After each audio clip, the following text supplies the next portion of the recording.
Are people still moving even in today's affordability challenges? If you're thinking about buying or selling a home, you might have heard that right now it's kind of tough because the mortgage rates are so much higher than they've been over the last couple of years, and home prices are rising. That much is true. Take a look at this graph. It breaks down how the current affordability situation stacks up to the recent years.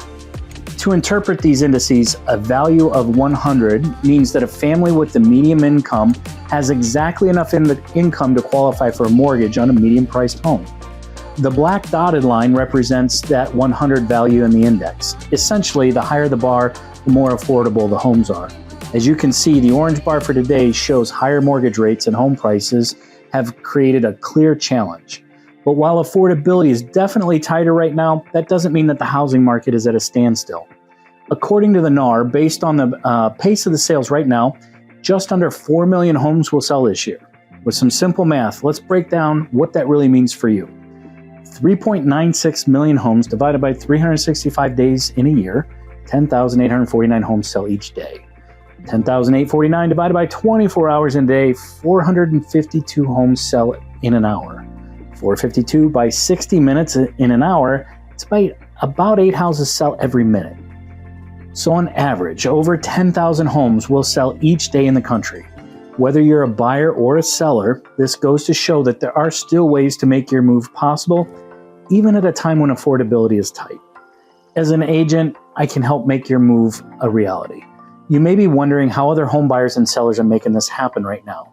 One of the biggest game changers in today's market is working with a trusted local real estate agent. Great agents are helping other people just like you navigate today's market and current affordability situation.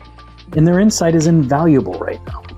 The true professional will be able to offer tailored specific advice for your needs, your budget, and more. Not to mention, we'll also be able to draw on our experience of what's working with other buyers and sellers right now. This could mean broadening your search if you needed to. It might include other things like condos or townhouses, neighborhoods, maybe even a bit further out for the commute than what you had thought of. The bottom line is this. You might be thinking there aren't many people buying or selling homes right now since affordability is tighter than it's been in quite some time, but it's just not the case. It's true that buying a home has become more expensive over the last couple of years, but people are still moving. If you're hoping to buy or sell a home today, know that other people are making their goals a reality. And that's happening in large part because of the help and advice of a skilled local real estate agent like myself. If you'd like to talk more, let's connect. Until next time.